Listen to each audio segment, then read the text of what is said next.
ನಮ್ಮ ಮಿಸ್ಸಸ್ ಬದುಕೋ ಮೂಮೆಂಟೇ ಇರ್ಲಿಲ್ಲ. ಅವರು ಅಂದ್ರೆ ಏನಾಗಿತ್ತು ಅವ್ರಿಗೆ? ಅವ್ರಿಗೆ ಒಂದ್ ಸ್ವಲ್ಪ ಹಾರ್ಟ್ ಪ್ರಾಬ್ಲಮ್ ಇತ್ತು. ನಿಮ್ಮ ಇಷ್ಟ ಮೇಲೆ ನಿಮ್ಗೆ ಹುಟ್ಟಿದ್ರು. ಆಮೇಲೆ ನಾವು ಇಲ್ಲಿಗೆ ದೇವಸ್ಥಾನ ಬಂದ್ಮೇಲೆ ನಮ್ಗೆ ಫುಲ್ ಕ್ಲಿಯರ್ ಆಗಿದೆ. ಎಲ್ಲಿ ತೋರಿಸಿದ್ರಿ ಆಸ್ಪತ್ರೆಗೆ? ನಾವು ಜಯದೇವ, ಮೈಸೂರು. ಜಯದೇವ ತೋರಿಸಿ. ಅವನು ಹಣ ದುಡ್ಡು ಕಾಸು ಕೇಳೋ ದೇವ್ರಲ್ಲ. ಆ ಸ್ವಾಮಿಗೆ ಪ್ರೀತಿಯಿಂದ ಒಂದು ಎಳ್ಳಾರ್ತಿ ಮಾಡ್ತೀನಿ ಅಂತ ಅಂದ್ರೆ ಬೇಗ ಗುಣವಾಗಿದೆ. ಆಮೇಲೆ ಒಂದು ತಲೆ ಮುಡಿ ಕೊಡ್ತೀನಿ ಅಂತ ಅರಸ್ಕೊಂಡ್ರು ಏನೇ ಕಷ್ಟ ಇದ್ರು ಏನೇ ಹುಷಾರ್ ತಪ್ಪಿದ್ರು ಆ ಕಾಯಿಲೆಗಳಿಗೆ ಬಗೆಹರಿತದೆ. ಆ ಸ್ವಾಮಿ ಆಶೀರ್ವಾದ ಚೆನ್ನಾಗಿ ಸಿಗ್ತದೆ ಅಂತ ನಾನು ಹೇಳಕ್ ಇಷ್ಟಪಡ್ತೀನಿ. ನನ್ಗೆ 2ನೇ ಗಡ್ಡೆ ಇತ್ತು, ಆಪರೇಷನ್ ಬದುಕ್ತದೆ ಅನ್ನೋ ಮೂಮೆಂಟೇ ಇರ್ಲಿಲ್ಲ. ಇಲ್ಲಿಗೆ ಬಂದ್ಮೇಲೆ ನಾನೆಲ್ಲ ಒಳ್ಳೇದ್ ಮಾಡ್ಕೋತೀನಿ ಅಂತ ಹೇಳಿದ್ರೆ ಎಲ್ಲ ಇಲ್ಲಿಗೆ ಬಂದ್ರೆ ಒಳ್ಳೇದಾಗುತ್ತೆ. ನಾನು ಹಿಂದೆ ನಾನು ಏನಾಗಿದ್ದೆ, ನಾನು ಎಷ್ಟು ಕಷ್ಟದಲ್ಲಿದ್ದೆ, ಆ ನೋವು ನನಗೆ ಬೆಳೆದ್ಮೇಲೆ ನಾನೆಲ್ಲ ಮರ್ತ್ಬಿಟ್ಟಿರ್ತೀನಿ. ಅದನ್ನ ತಿಳ್ಸಕ್ಕೋಸ್ಕರವಾಗಿ ನೀನ್ ಹಿಂದೆ ಏನ್ ಕಷ್ಟಪಟ್ಟಿದ್ದೆ, ನಿನ್ನ ಸಂಬಂಧ ಅಂದ್ರೆ ಏನು, ಅಣ್ಣ ತಮ್ಮ ಅಂದ್ರೆ ಏನು, ಅಕ್ಕ ತಂಗಿ ಅಂದ್ರೆ ಏನು, ಅವ್ರ ಬೆಲೆ ತೋರ್ಸಕ್ಕೋಸ್ಕರವಾಗಿ ಸಾಡೆ ಸಾತಿ ಸ್ವಾಮಿ ಬರ್ತಾನೆ. ಒಬ್ಬೊಬ್ಬ ಮನುಷ್ಯನಲ್ಲೂ ನಾನು ಅನ್ನೋ ದುರಹಂಕಾರ ಇರ್ತದೆ. ನಾನೇ ಆಗ್ಬೋದು, ನೀವೇ ಆಗ್ಬೋದು, ಪ್ರತಿಯೊಬ್ಬರು ಮನುಷ್ಯನಲ್ಲೂ ನಾನು ಅನ್ನೋ ದುರಹಂಕಾರ ಇರ್ತದೆ. ಆ ಸ್ವಾಮಿ ಯಾತಕ್ಕೋಸ್ಕರವನು ಧರ್ಮ ರಕ್ಷಕ. ಆ ಧರ್ಮವನ್ನ ಉಳಿಸಕ್ಕೆ ಇವತ್ತು ಮೂಲೆಯಲ್ಲೂ ಪರಮಾತ್ಮ ಎಲ್ಲಿ ನೋಡಿದ್ರು ಶನಿದೇವ್ರ ದೇವಸ್ಥಾನ, ಶನಿದೇವ್ರ ಆರಾಧಿಸಿ. ಶನಿದೇವ್ರ ಅಂದ್ರೆ ಭಯ. ಆ ಸ್ವಾಮಿ ಈಗ ಬಂಧುಗಳು ಸಂಬಂಧಗಳು ಬೆಲೆನೇ ಗೊತ್ತಿರಲ್ಲ ಒಬ್ಬೊಬ್ಬರಿಗೆ. ನಾನು ಹಿಂದೆ ನಾನು ಏನಾಗಿದ್ದೆ, ನಾನು ಎಷ್ಟು ಕಷ್ಟದಲ್ಲಿದ್ದೆ, ಆ ನೋವು ನನಗೆ ಬೆಳೆದ್ಮೇಲೆ ನಾನೆಲ್ಲ ಮರ್ತ್ಬಿಟ್ಟಿರ್ತೀನಿ.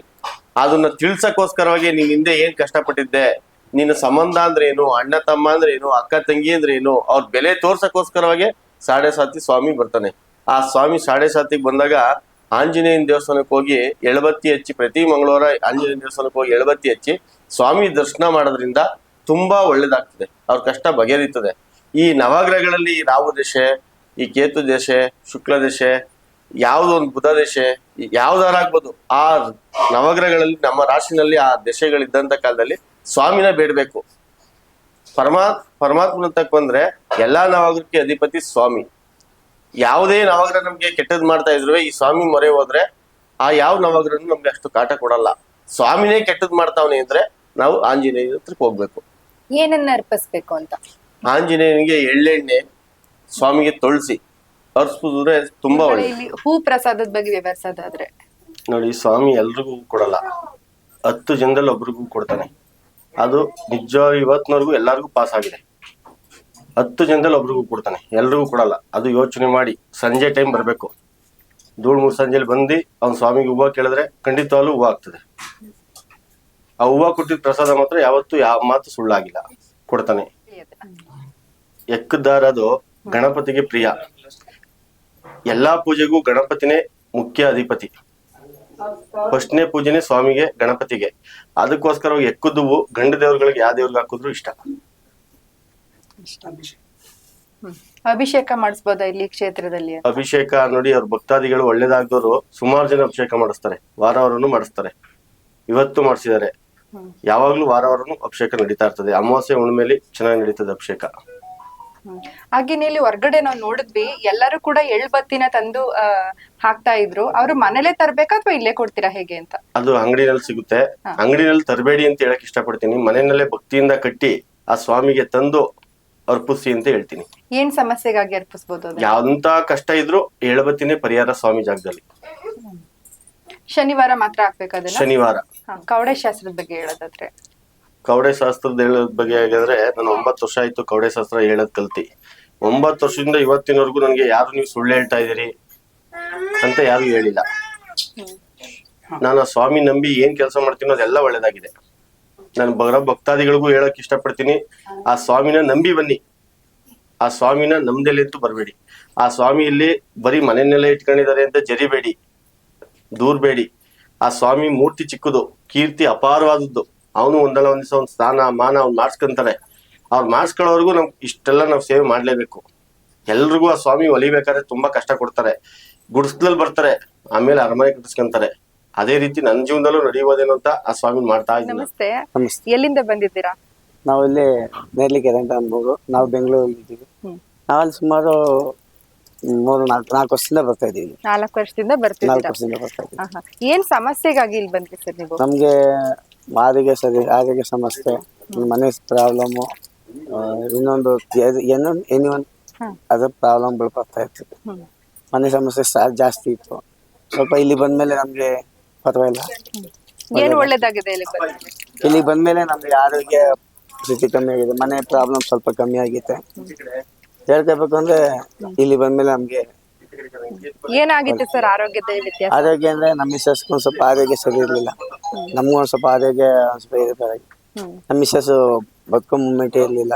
ಅವರು ಅಂದ್ರೆ ಏನಾಗಿತ್ತು ಅವ್ರಿಗೆ? ಅವ್ರಿಗೆ ಒಂದ್ ಸ್ವಲ್ಪ ಹಾರ್ಟ್ ಪ್ರಾಬ್ಲಮ್ ಇತ್ತು. ಹಾ. ಅಷ್ಟು ಹಾರ್ಟ್ ಪ್ರಾಬ್ಲಮ್ ಇತ್ತು. ಏನ್ ಹೇಳಿದ್ರು ಸರ್ ಆಸ್ಪತ್ರೆಯಲ್ಲಿ? ಆಸ್ಪತ್ರೆಯಲ್ಲಿ ಹೇಳಿದ್ರು ಆಪರೇಷನ್ ಮಾಡಿದ್ರು. ನಾವು ಮಾಡಿದ್ವಿ ಇನ್ನ ದೇವ್ರ ಇಚ್ಛೆ ಅಂತ ಹೇಳಿದ್ರು. ಹಾರ್ಟ್ ಆಪರೇಷನ್ ಮಾಡಿದ್ರು ಆಸ್ಪತ್ರೆಯಲ್ಲಿ? ಆಪರೇಷನ್ ಮಾಡ್ಲಿಲ್ಲ, ಬಟ್ ಅದನ್ನ ಇಂಜೆಕ್ಷನ್ ಅಲ್ಲಿ ಇದ್ ಮಾಡಿದ್ದಾರೆ. ಹಾ. ಬಟ್ ಅವ್ರ ನಿಮ್ಮ ಇಷ್ಟ ಮೇಲೆ ನಿಮ್ಗೆ ಕೊಟ್ಟಿದ್ದು. ಆಮೇಲೆ ನಾವು ಇಲ್ಲಿಗೆ ದೇವಸ್ಥಾನ ಬಂದ್ಮೇಲೆ ನಮ್ಗೆ ಫುಲ್ ಕ್ಲಿಯರ್ ಆಗಿದೆ. ಎಲ್ಲಿ ತೋರಿಸಿದ್ರಿ ಆಸ್ಪತ್ರೆಗೆ? ನಾವು ಜಯದೇವ, ಮೈಸೂರು ಜಯದೇವ ತೋರಿಸಿದ್ದು. ಮೈಸೂರು ಜಯದೇವ ತೋರಿಸಿದ್ದು. ಇಲ್ಲಿ ಬಂದ್ ಅಲ್ಲಿ ಹೇಳಿದ್ರು ಬದುಕೋ ಮೂಮೆಂಟ್ ಇಲ್ಲ ಅಂತ. ನಾವು ದೇವ್ರ ಮೇಲೆ ಭಾರ ಕೊಟ್ಟು ಭಗವಂತ ಮೇಲೆ ಭಾರ ಕೊಟ್ಟಿಲ್ಲ, ನಿದ್ದೆ ಕಣಪ್ಪ ಅಂತ. ಅವಾಗ ಏನಾಯ್ತು ಅಂದ್ರೆ ಅವಾಗ ತಕ್ಷಣಕ್ಕೆ ಇಲ್ಲಿ ಬಂದ್ಮೇಲೆ ಅಲ್ಲಿ ಮುಗಿಸ್ಕೊಂಡು ಇಲ್ಲಿ ಬಂದ್ಮೇಲೆ ನಮ್ಗೆ ಇವಾಗ ಆರೋಗ್ಯವಾಗಿದ್ದಾರೆ. ಅವರು ಕೆಲಸ ಅವ್ರು ಮಾಡ್ತಾರೆ, ಅವ್ರದ್ದು ಮಾಡ್ತಾರೆ. ಮಾತ್ರೆಗಳು ಇನ್ನೂ ಮಾತ್ರೆಗಳು ತಗೋತಾ ಇದ್ದಾರೆ. ಈ ಘಟನೆ ಆಗಿ ಎಷ್ಟು ತಿಂಗಳಾಯ್ತು ಸರ್? ಈ ಘಟನೆ ಆಗಿ ಅಲ್ಲಿ ಹೆಚ್ಚು ಕಮ್ಮಿ 4-5 ವರ್ಷ ಆಯ್ತು. 4-5 ವರ್ಷ ಆಯ್ತು. ಓಕೆ, 5 ವರ್ಷದಲ್ಲಿ ಬದುಕಲ್ಲ ಅಂತ ಹೇಳಿದ್ರು, ಇನ್ನೂ ಆರಾಮಾಗಿದ್ದೀವಿ. ತಮ್ಗೆ ತೊಂದ್ರೆ ಆರಾಮಾಗಿದ್ದೀವಿ. ಭಗವಂತನ ಬಗ್ಗೆ ಏನ್ ಹೇಳ್ತೀರಾ ಸರ್? ಭಗವಂತ ಹೇಳ್ಕೋಬೇಕು ಅಂದ್ರೆ ಇಸ್ಕೇತ ಬಂದ್ಮೇಲೆ ಇಸ್ಕೇತ ಇನ್ನೂ ಇಂಪ್ರೂವ್ಮೆಂಟ್ ಆಗ್ಬೇಕು. ಬಟ್ ಭಕ್ತಾದಿಗಳು ಇನ್ನೂ ಬರ್ಬೇಕು, ಇನ್ನೂ ಇಂಪ್ರೂವ್ಮೆಂಟ್ ಆಗ್ಬೇಕು. ಅದೇ ಭಕ್ತಾದಿಗಳಿಗೆ ಇನ್ನೂ ಒಳ್ಳೇದಾಗುತ್ತೆ. ಇಲ್ಲಿ ಬಂದದ್ದು ಯಾರು ಕೆಟ್ಟದ್ದು ಅಂತ ಯಾರು ಅಂತ ಅಂದಿಲ್ಲ. ಇಲ್ಲಿ ಬಂದದ್ದು ಎಲ್ಲಾರು ಒಳ್ಳೇದಾಗಿದೆ ಅಂತ ಹೋಗಿದ್ದಾರೆ ಹೊರತು ನಮಗೆ ಕೆಟ್ಟದಾಗಿದ್ದ ಯಾರು ಹೋಗಿಲ್ಲ. ಸರ್, ಇಲ್ಲಿ ಬಂದು ನೀವು ಹಣ ಏನಾರು ಖರ್ಚು ಮಾಡಿದ್ರ ನಿಮ್ ಹೆಂಡತಿ ಹುಷಾರಾಗೋದಕ್ಕೆ? ಬಟ್ ಇಲ್ಲಿ ಬಂದ್ಮೇಲೆ ನಾವು ಹಣ ಖರ್ಚು ಮಾಡಿಲ್ಲ. ಅಲ್ಲಿ ಹಾಸ್ಪಿಟ್ಲ್ ಖರ್ಚು ಮಾಡಿದಷ್ಟು ಅಷ್ಟೇ. ನಾವ್ ಇಲ್ಲಿ ಬಂದ್ 1 ರೂಪಾಯಿ ಖರ್ಚು ಮಾಡಿಲ್ಲ. ಏನ್ ಮಾಡಿದ್ರಿ ಸರ್ ಇಲ್ಲಿ ಬಂದು? ನಾವ್ ಇಲ್ಲಿ ಬಂದು ಏನಿಲ್ಲ, ಭಗವಂತನಿಗೆ ಏನ್ ಸೇವೆ ಮಾಡ್ಬೇಕು ನಾವ್ ಮಾಡ್ಕೊಂಡು ಭಗವಂತನಿಗೆ ವರ್ಷಕ್ಕೊಂದ್ಸಲಿ ಭಗವಂತ ಕೇಳ್ಕೊಂಡಿದ್ದೇನೆ. ಒಂದು ಹೂ ಮಾಲೆ ತಂಬಿಟ್ಟು ಹಾಕ್ತಿ. ಅವ ಹಣ ಆಸ್ತಿಯನ್ನ ಭಗವಂತ ಕೇಳಲ್ಲ, ಭಗವಂತ ಕೇಳಲ್ಲ. ತಂಬಿಟ್ಟು ಹಾಕ್ತಿ, ಒಂದು ಹೂವಿನ ಹಾರ, ಅದನ್ನ ಹೊಸ ಕೊಟ್ಕೊಂಡು ಅದು ಸಾಕು. ಇಲ್ಲಿ ಬಂದ್ಮೇಲೆ ಒಂದ್ಸಲಿ ಮುಡಿ ಕೊಟ್ಟಿದ್ದೆ ನಮ್ಮ ಮಿಸ್ಸಸ್. ಮುಡಿ ಕೊಡೋಕೆ ಹೇಳಿದ್ದು, ಮುಡಿ ಕೊಟ್ಟಿದ್ವಿ. ಅಷ್ಟು ಕೊಟ್ಟರೆ ಬೇರೆ ಏನು ಮಾಡಿಲ್ಲ ನಾವು. ಆ ಭಗವಂತಗೆ ಏನಿದು ಕದ್ದಿ ಕಲ್ಪರ ಅವನಿಗೆ ಕೊಟ್ಕೊಂಡು ಬರ್ತಾ ಇದ್ವಿ. ನಾವು ಹಣ ಐಶ್ವರ್ಯ ಹಣ ಆಸ್ತಿ ನಾವು ಭಗವಂತ ಕೇಳಿದ, ಅದ್ ಹೇಗ್ ಕೇಳಿದ ಅದು ಕೊಟ್ಕೊಂಡ್ ಬರ್ತಾ ಇದ್ವಿ. ಇನ್ನು ಮುಂದೆನೂ ಕೂಡ ಬರ್ತಾ ಇರ್ತೀರಾ ಕ್ಷೇತ್ರಕ್ಕೆ? ಹೌದೌದು, ಬರ್ತಾ ಇರ್ತೀವಿ. ನಾವು ಇರೋ ಗಂಟ ನಮ್ಮ ಇದಿರೋ ಗಂಟ ನಾವು ಬರ್ತಾ ಇರ್ತೀವಿ. ಅಮ್ಮ ನಮಸ್ತೆ. ಏನಾಗಿತ್ತು ಅಮ್ಮ ನಿಮ್ಗೆ ಕ್ಷೇತ್ರಕ್ಕೆ ಬರಕ್ಕಿಂತ ಮುಂಚೆ? ನಾನು ಮುಂಚೆ ಹುಷಾರಿಲ್ಲ ಆರೋಗ್ಯದ ಬಗ್ಗೆ. ಇಲ್ಲಿಗೆ ಬಂದ್ಮೇಲೆ ಎಲ್ಲ ಹುಷಾರಿಲ್ಲ. ಏನ್ ಸಮಸ್ಯೆ ಆಗಿತ್ತು ಅಮ್ಮ? ನನ್ಗೆ 2ನೇ ಗೆಡ್ಡೆ ಇತ್ತು, ಆಪರೇಷನ್ ಆಯ್ತು. ಬದುಕ್ತದೇನೋ ಮೂಮೆಂಟ್ ಇರ್ಲಿಲ್ಲ. ಇಲ್ಲಿಗೆ ಬಂದ್ಮೇಲೆ ನಾನೆಲ್ಲ ಒಳ್ಳೇದ್ ಮಾಡ್ಕೋತೀನಿ ಅಂತ ಹೇಳಿದ್ರೆ ಎಲ್ಲ ಇಲ್ಲಿಗೆ ಬಂದ್ರೆ ಒಳ್ಳೇದಾಗುತ್ತೆ. ಏನಂತ ಹೇಳಿದ್ರು ಆಸ್ಪತ್ರೆಯಲ್ಲಿ? ಅದೇ ಆಸ್ಪತ್ರೆದು ದೇವ್ರು ಹೇಳಿತ್ತು ಆಸ್ಪತ್ರೆದು ಕಾಯಿಲೆ ತೋರ್ಸು ಅಂತ. ಆದ್ರೂ ನಾನು ಏನು ತೊಂದ್ರೆ ಮಾಡಲ್ಲ, ಉಳಿಸ್ಕೊಂಡ್ ಬರ್ತೀನಿ ಅಂತ ಹೇಳಿದ್ರು, ಹಂಗೆ ಉಳಿಸ್ಕೊಂಡ್ ಬಂದಿದೆ. ದೇವ್ರ ಬಗ್ಗೆ ಏನ್ ಹೇಳ್ತೀರಾ? ಶನಿ ದೇವ್ರ ಬಗ್ಗೆ? ನಾವು ದೇವ್ರ ನಂಬಿದೀವಿ, ಎಲ್ಲ ಅವ್ರು ಬಿಟ್ಟಿದ್ದು ಮೇಡಮ್ ಅವರೇ. ಅವ್ನ್ ನಂಬಿದೀವಿ, ಕೆಡ್ಸೋದು ಬಿಡೋದೆಲ್ಲ ಅವನಿಗೆ ಬಿಟ್ಟಿದ್ದು ಅಷ್ಟೇನೆ.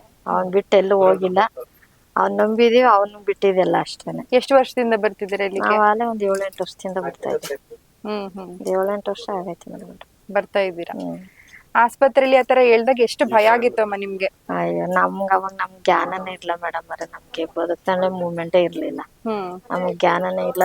ಮೈಸೂರಿನಲ್ಲಿ ಜಯದೇವದಲ್ಲಿ 20 ದಿವಸ ಇದ್ದಂತೆ ಮೇಡಮ್. ಏನ್ ಸಮಸ್ಯೆ ಆಗಿದ್ರಿ? 2ನೇ ಗೆಡ್ಡೆ ಆಪರೇಷನ್ ಆಗಿತ್ತು. ಅದು ಆಮೇಲೆ ಬ್ರೆಡ್ ಹಾಕಿದ್ರು ನಿಮ್ಗೆ 2 ಬಾಟ್ಲು. ಹತ್ರ ಬ್ರೆಡ್ ಬ್ಲಾಕ್ ಆಗ್ಬಿಟ್ಟು ಉಸಿರಾಟಕ್ಕೆ ತೊಂದ್ರೆ ಆಗ್ಬಿಟ್ಟು ಇದೇ ಇರ್ಲಿಲ್ಲ ಮೇಡಮ್ ಅವ್ರೆ. ಏನ್ ಹೇಳಿದ್ರು ಆಸ್ಪತ್ರೆಯಲ್ಲಿ? ಅವ್ರು ಗೊತ್ತು ಮೇಡಮ್ ಅವ್ರೆ, ನನ್ಗೆ ಅವದೇ ಹೇಳಿದ್ರು. ನಿಮ್ಗೆ ಹೇಳಿಲ್ವಾ ಏನಂತ ಹೇಳಿದ್ರು ಅಂತ? ಆಮೇಲೆ ಹೇಳಿದ್ರು ಅದೇ ಈ ತರ ಬದುಕು ಮೂಮೆಂಟ್ ಇರ್ಲಿಲ್ಲ, ಹೇಳೋ ಗ್ಯಾರಂಟಿ ಕೊಡಲ್ಲ ಅಂತ ಸೈನ್ ಮಾಡ್ಸ್ಕೊಂಡ್ಬಿಟ್ಟಿದ್ರಂತೆ. ಏನು ದೇವ್ರು ಬದುಕಿಸ್ಕೊಂಡ್ ಬರ್ತೀನಿ, ದೇವ್ರು ಬದುಕಿಸ್ಕೊಂಡ್ ಬಂದಿದ್ದಾನೆ ಮೇಡಮ್ ಅವ್ರೆ. ಎಷ್ಟು ವರ್ಷ ಆಯ್ತು ಈ ಘಟನೆ ಆಗಿ? 4-5 ವರ್ಷ ಆಯ್ತು. 5 ವರ್ಷ ಆಯ್ತು. ಕವಡೆ ಶಾಸ್ತ್ರ ಏನಾದ್ರು ಕೇಳಿದಿರ? ಇಲ್ಲಿ ಹೇಳ್ತಾರಲ್ಲ ಕೇಳಿದೀವಿ, ಅವಾಗ ಬಂದಾಗ ಕೇಳ್ತಾ ಇರ್ತೀವಿ. ಈಗ ಸುಮಾರು ದಿವಸ ಆಗಿತ್ತು ಹಿಂಗೆ. ನಮ್ಮ ತಾಯಿ ತೀರೋದ್ರು ಬಂದಿರ್ಲಿಲ್ಲ, ಇವಾಗಲೇ ಬಂದಿರೋದು. ಸಾಕಷ್ಟು ಭಕ್ತಾದಿಗಳನ್ನ ನೋಡಿದಿರಾ ಇಲ್ಲಿ ಒಳ್ಳೇದಾಗಿರೋರ್ನ? ನೋಡಿದೀವಿ ಮೇಡಮ್, ಎಲ್ಲರೂ ಒಳ್ಳೇದಾಗದೆ ಅಂತ ಹೇಳಿದ್ದಾರೆ. ಬಂದವ್ರಿಗೆಲ್ಲ ಒಳ್ಳೇದಾಗ್ತಿದ್ಯಾ? ಆಗದೆ ಅಂತ ಹೇಳ್ತಿದ್ರೆ ನಮ್ಗೂ ಒಟ್ಟಿನಲ್ಲಿ ಒಳ್ಳೇದಾಗತ್ತೆ ಮೇಡಮ್. ಇಲ್ಲಿ ಎಳ್ಳಾರತಿ ಕೊಡ್ತಾರೆ ನೋಡಿ, ಮತ್ತೆ ಹೂವಿನ ಮಾಲೆ ಕೊಡ್ತಾರೆ ಭಗವಂತನ್ಗೆ, ಅದ್ರ ಬಗ್ಗೆ ಹೇಳೋದಂತೆ. ಅದ್ರ ಬಗ್ಗೆ ನಾವು ವರ್ಷ ಬಂದ್ ಕೊಡ್ತೀವಿ ಮೇಡಮ್. ಏನ್ ಆರತಿ ಅದು? ಈ ಸ್ವಾಮಿಗೆ ನೋಡಿ ಅಮ್ಮ, ವರ್ಷಕ್ಕೊಂದ್ಸಲಿ ಶಿವರಾತ್ರಿ ಅದೊಂದು ವಾರಕ್ಕೆ ಸ್ವಾಮಿ ಜಾತ್ರೆ ಅಂತ ಮಾಡ್ತೀವಿ.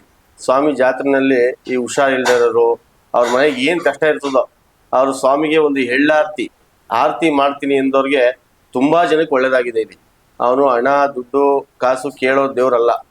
ಆ ಸ್ವಾಮಿಗೆ ಪ್ರೀತಿಯಿಂದ ಒಂದು ಎಳ್ಳಾರತಿ ಮಾಡ್ತೀನಿ ಅಂತ ಅಂದ್ರೆ ಬೇಗ ಗುಣವಾಗಿದೆ. ಆಮೇಲೆ ಒಂದು ತಲೆ ಮುಡಿ ಕೊಡ್ತೀನಿ ಅಂತ ಅರಸ್ಕೊಂಡ್ರು ಏನೇ ಕಷ್ಟ ಇದ್ರು ಏನೇ ಹುಷಾರ್ ತಪ್ಪಿದ್ರು ಆ ಕಾಯಿಲೆಗಳಿಗೆ ಬಗೆಹರಿತದೆ. ಆ ಸ್ವಾಮಿ ಆಶೀರ್ವಾದ ಚೆನ್ನಾಗಿ ಸಿಗ್ತದೆ ಅಂತ ನಾನು ಹೇಳಕ್ ಈ ಕ್ಷೇತ್ರದ ಅಡ್ರೆಸ್ ತಿಳಿಸ್ಕೊಡಿ. ಇದು ಮಂಡ್ಯ ಜಿಲ್ಲೆ ನಾಗಮಂಗಲ ತಾಲೂಕು. ಮೈಸೂರಿಂದ ಶ್ರೀರಂಗಪಟ್ಟಣ, ಪಾಂಡವಪುರ, ನಾಗಮಂಗಲ. ಬೆಂಗಳೂರಿಂದ ಹಾಸನ ಗಾಡಿ ಹತ್ತಿರ ಬೆಳ್ಳೋ ಕ್ರಾಸು ನಾಗಮಂಗಲ. ಬೆಂಗಳೂರಿಂದ ಮಂಡ್ಯಕ್ಕೆ ಬಂದು ನಾಗಮಂಗಲಕ್ಕೆ ಬರ್ಬೋದು. ನಾಗಮಂಗಲದಲ್ಲಿ ಬಂದು ವೀರಭದ್ರ ಸ್ವಾಮಿ ದೇವಸ್ಥಾನ ರಸ್ತೆ, ಶನೇಶ್ವರನ ದೇವಸ್ಥಾನ ಮನೆಯಲ್ಲೇ ಇಟ್ಕೊಂಡಿದ್ರಲ್ಲ ಗಂಗಾಧರ ಅಂದ್ರೆ ಯಾರು ಅಡ್ರೆಸ್ ತೋರಿಸ್ತಾರೆ. ನಾಗಮಂಗಲ ಟೌನ್ ಹತ್ರನೇ ಇದೆಯಾ ಕ್ಷೇತ್ರ? ನಾಗಮಂಗಲ ಟೌನ್ ಇಂದ ಒಂದು 100 ಮೀಟರ್ 200 ಮೀಟರ್ ಆಗ್ಬೋದು. ಅಷ್ಟೇನಾ? ಓಕೆ. ಯಾವಾಗೆಲ್ಲ ಓಪನ್ ಇರುತ್ತೆ ಈ ಕ್ಷೇತ್ರ? ಇದು ಪ್ರತಿದಿನ ಫೋನ್ ಮಾಡ್ಕೊಂಡ್ ಬಂದ್ರೆ ಪ್ರತಿದಿನ ಶಾಸ್ತ್ರ ಹೇಳ್ತೀನಿ. ಅವ್ರು ಯಾವಾಗ ಬೇಕಾದ್ರೂ ಬರ್ಬೋದು. ನನಗೆ ಫೋನ್ ಮಾಡ್ಕೊ ಬರ್ಬೇಕು. ನಾನು ಊರಲ್ಲಿ ಇರಲ್ಲ. ಬಂದು ವಾಪಸ್ ಹೋಗೋಕ್ಕಿಂತ ಫೋನ್ ಮಾಡ್ಕೊ ಬಂದ್ರೆ ಅವ್ರು ಬರ್ತೀನಿ ಅಂದ್ರೆ ಹೇಳ್ತೀನಿ. ಶನಿವಾರ ಮತ್ತೆ ಸೋಮವಾರ ವಿಶೇಷವಾದ ಪೂಜೆ ಇರ್ತದೆ. ಸೋಮವಾರ ದಿವಸ ಬೆಳಗ್ಗೆ 9 ಗಂಟೆಯಿಂದ 12 ಗಂಟೆ ಗಂಟ, ಶನಿವಾರ ಮಧ್ಯಾಹ್ನ 12 ಗಂಟೆಯಿಂದ ಸಂಜೆ 6 ಗಂಟೆ ಗಂಟ.